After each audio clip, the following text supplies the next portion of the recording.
Today we're going to talk about emails and telephone calls. When you're trying to have a business that projects an elevated environment, what you've got to do is you've got to be responsible for returning phone calls and emails. I'll give you a great example. I get calls all the time where they're looking for catering.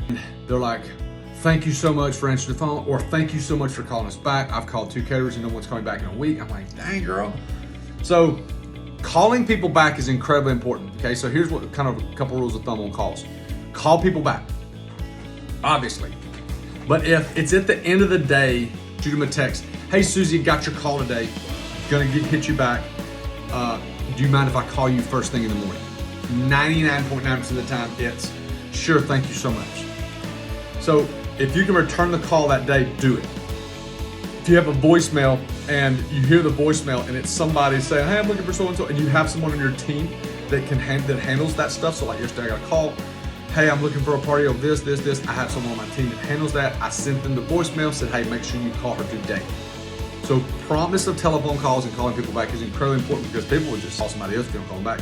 So we try to do everybody the day or the next morning. So the next thing on emails. So on email, check your email twice a day. If you check it all day long, you will get sucked in the trap of email. So find a time in the morning to check it, number one. So get it checked in the morning. And then I always tell my team, always check it right before 5, that 4:30 to 5 o'clock mark. I want to talk pretty quickly, they'll, hey, give me a call.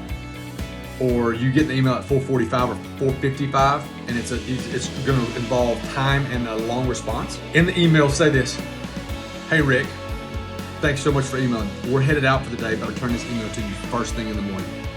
They get that quick response and they know that you're coming back with information. It gives them a sense of professionalism, number one. And then number two, it gives them a sense of relief that they're being heard. People want to be heard, that's it, they want to be heard. And if you can help solve a problem for them, let them know quickly so that they can give you the business as opposed to giving somebody else business, but also, again, it's professional, it's courteous. Some people just won't return things. That's not what you want to do. You want to have an elevated environment no matter what you are, if it's hospitality or not. Return people's phone calls promptly, return emails promptly, makes all the difference in the world.